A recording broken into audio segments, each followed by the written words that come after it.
नमस्कार आप सभी को, मैं निशांत आपका हार्दिक अभिनंदन करता हूं। अभी मैं उपस्थित हूं दानापुर में और यहां से जुड़ेंगे आपके साथ में यहां से कर्मठ उम्मीदवार जो लगातार समाज सेवा में पिछले 15 सालों से सक्रिय हैं। उप मुख्य पार्षद है दानापुर नगर परिषद से, पंचमहल कुशवाहा पंचमहल पंचायत के दानापुर अध्यक्ष है, महासचिव है अखिल भारतीय कुशवाहा महासभा से बिहार प्रदेश में। सर, आपका हार्दिक अभिनंदन है हमारे शो में। बहुत बहुत धन्यवाद। आज हम बात करेंगे और जानेंगे कि क्या इनके विजन्स है। दानापुर विधानसभा 186 से ये चुनाव लड़ रहे हैं, इंडिपेंडेंट लड़ने के मूड में है। इनकी क्या विजन्स है दानापुर विधानसभा के विकास के लिए, युवाओं को क्या क्या ये वादे करेंगे, आज सभी विषयों पे इनसे बात होगी। तो सर, सबसे पहला सवाल, आप पिछले 15 साल से सक्रिय हैं समाज सेवा में, मुख्य पार्षद भी हैं आप। दानापुर विधानसभा की जो भौगोलिक स्थिति है उसके अनुसार सर्वप्रथम आप कौन से कार्य को करना चाहेंगे? दानापुर में जो भी भौगोलिक स्थिति है आज के डेट में, तो वहाँ दानापुर की स्थिति है अभी शिक्षा, स्वास्थ्य और जो मूलभूत सुविधा है, यहाँ पर पीपा पुल की कमी है। जो अभी भी एक आबादी लगभग 25 से 30 हजार आबादी जो है हमारा गंगा के उस पार रहता है जी। लेकिन आज के डेट में हम लगातार चुनाव आते हैं, चुनाव खत्म हो जाती है, लेकिन उन लोगों के लिए तत्कालीन व्यवस्था वही पीपा पुल की व्यवस्था होती है जो आपको 7 महीना 6 महीना चलता है, बाकी 6 महीना उन लोगों को ऐसे ही नाव से सफर करना पड़ता है। तो उन मूलभूत सुविधा दूसरी व्यवस्था करनी होगी, शिक्षा की व्यवस्था। जो हमारे दानापुर विधानसभा स्तर पे जो प्रयास है और शिक्षा के स्तर पे करना होगा, जो कि सरकारी स्कूल आप भ्रमण करने पर पाएंगे जी। जो भी सरकारी स्कूल है वहां पर उचित व्यवस्था नहीं है जी। आप देखिए कि हमारा रामजीचक स्कूल मध्य विद्यालय है, रामजीचक विद्यालय स्कूल अभी तक उसको 10+2 तक का नहीं मान्यता दिया गया है। इससे क्या होता है कि रामजीचक लोकल जो स्कूल की बालिकाएं हैं उनको अपना एडमिशन कराना है तो बाहर जाना हो, या तो उसको एग्जाम देना हो तो बाहर जाना हो, ये व्यवस्था है। जबकि आपके पास वहां सेंटर लेने की व्यवस्था है, लेकिन आपके पास 10+2 की व्यवस्था नहीं है। ये शिक्षा की है। दूसरी व्यवस्था स्वास्थ्य की है जी। तो अब पूरे अनुमंडल क्षेत्र में एक सरकारी अस्पताल है दानापुर में जी। सरकार का, उसमें भी बेड की स्थिति देखिए, गंदगी देखे तो वो स्थिति पता चलेगा। हमारे पास क्लास जो एक मीडियम क्लास भी सफर करे उस तरह का अस्पताल नहीं है। हम चाहेंगे एक बहुत बड़ा अस्पताल, जिस तरह से एम्स है अभी भी पूरा सुविधा नहीं है वहाँ, तो हम चाहेंगे कि बड़ा सुविधा एक हॉस्पिटल बनाया जाए जी। स्कूल मेन शिक्षा यही है। बाकी हमारे बीच में लगातार इतने वर्ष से विधायक दानापुर विधानसभा आशा देवी रही हैं जी। मेरा उन पे आरोप लगाना है और ये हम कहना उनसे सवाल पूछना चाहते हैं कि इन 17 साल में अगर विकास को देखिए तो एक विधानसभा स्तर पे विकास पूरी तरह से नजर नहीं आता। उसके कारण है कि आप अपनी आवाज को सही तरीके से विधानसभा में नहीं पहुंचाती हैं, जिसके कारण हम लोग आज दानापुर की विधानसभा आज वंचित है सभी मूलभूत सुविधाओं से।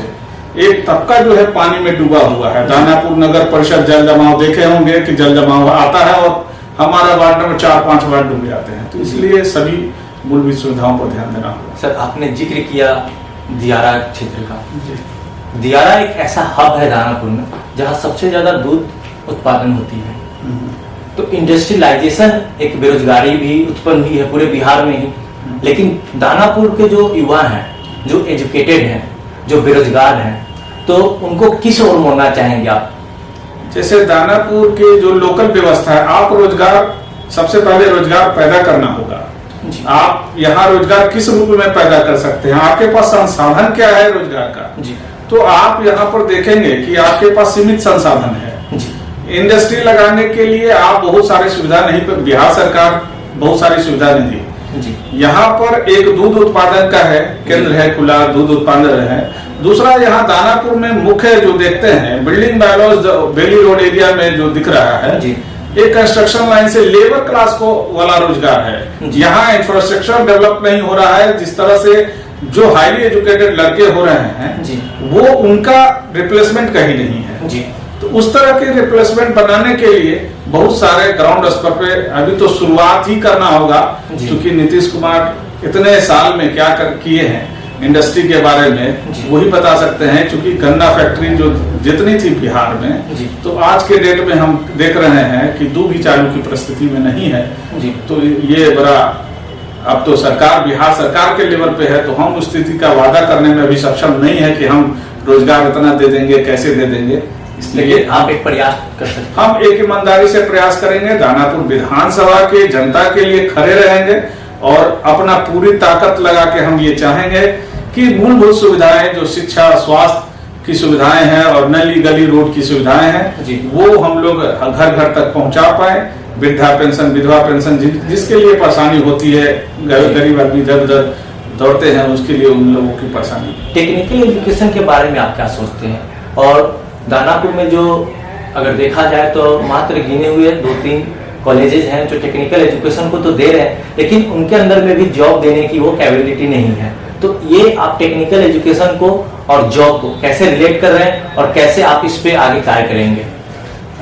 अब हम लोग ने टेक्निकल एजुकेशन का आप इस तरह से समझें कि ITI के माध्यम से भारत सरकार के द्वारा बहुत उपकरण लगाए गए हैं, जिसमें हम लोग एक दूसरे को प्रेरित करते हैं और समझाते हैं कि इस तरह से रोजगार पैदा किया जा सकता है। लेकिन भारत सरकार के सुविधाओं को हम रोजगार में अवसर नहीं दे पा रहे हैं, उस तरह का हम व्यवस्था नहीं कर पा रहे हैं, क्योंकि वो ग्राउंड लेवल पे उस तरह का कार्य नहीं हो पा रहा है। तो हम ये चाहेंगे गांव-गांव में घूम के सरकार के, भारत सरकार के जो स्कीम है, जो चल रहा है भारत सरकार के विभिन्न गांवों में ब्लॉक स्तर पे, उनको घर घर पहुंचाना होगा और उस तरह से हम लोगों को ये व्यवस्था लागू करनी होगी। और जो भारत सरकार ने ऋण भी दे रखा है बच्चों के लिए, पढ़ाई के लिए और कमाई के लिए, तो उस तरह की नीति को घर घर पहुंचाना होगा कि, और ये कहना होगा कि ये काम ITI में आप ये काम करें, उससे आपको रोजगार का अवसर मिलेगा। सर, महिलाओं की सुरक्षा अगर देखा जाए तो आए दिन आपको तमाम घटनाएं देखने को पूरे बिहार में मिलती है, दानापुर भी उससे अछूता नहीं है।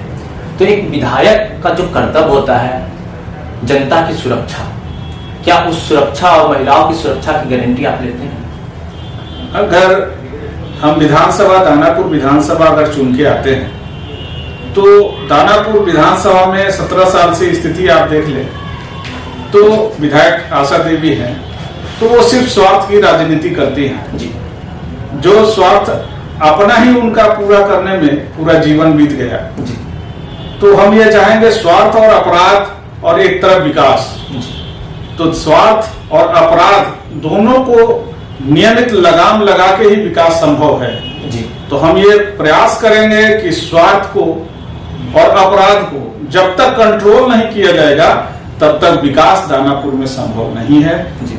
और हम जीतने के बाद ये वादा करते हैं कम से कम इन 2 मुद्दों पर तो बहुत ख्याल रखना होगा और काफी शक्ति दिखानी होगी। सर, एक बात और आती है, चुनाव जीतने के बाद वादा खिलाफी, इसको आप कैसे देखते हैं? और चुनाव आयोग को क्या उम्मीदवारों को एक निर्धारित योग्यता का निर्देश देना चाहिए? ये हमारी एक युवाओं की टीम है, वो हम हर जगह जाते हैं और सभी उम्मीदवारों से ये सवाल पूछते हैं।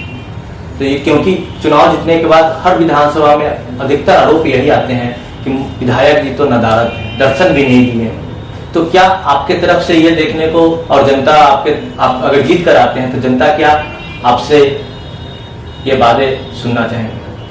नहीं, सबसे पहले तो मेरा कहना है कि जनता ये चाहती है कि वादा खिलाफी, तो हम कहेंगे बहुत ज्यादा बरबोलेपन होने का मतलब है कि आप बहुत सारा चुनाव में वादे किए जाते हैं, जो नरेंद्र मोदी हो चाहे बिहार सरकार के हो, वो सब होते हैं, लेकिन उसको हम पूरा नहीं कर पाते जी। लेकिन कुछ बातें होते हैं और चुनावी, और कुछ बातें होते हैं कि हाँ धरातल पे उतरना है। तो एज ए हम लोग कैंडिडेट, हम ये जनता से के बीच जाना चाहेंगे और कहना चाहेंगे कि हम लोग कोई ऐसा वादा नहीं करेंगे जो हम निभा ना सके जी। तो हम वही कहेंगे जो जिसपे हम लोग खरा उतरे, और यही प्रयास करेंगे कि हम लोग हर वादे पर खरा उतरे। योग्यता के सवाल पे आप क्या कहना चाहेंगे? तो योग्यता के सवाल पे यही कहना चाहेंगे, जो योग्यता अगर हो, जिस तरह से विधायक हमारी हैं जी, अनपढ़ विधायक हैं, पढ़े लिखे नहीं हैं, उनके पीछे पूरा 15 साल हम लोगों ने दे दिया जी।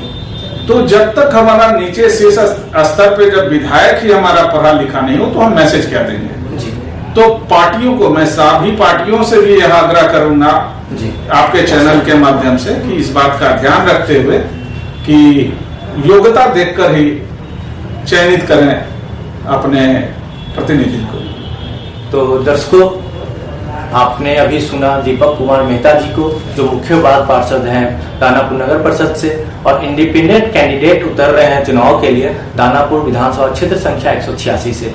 और इन्होंने आपसे बहुत सारी बातें हमारे चैनल के माध्यम से कही है।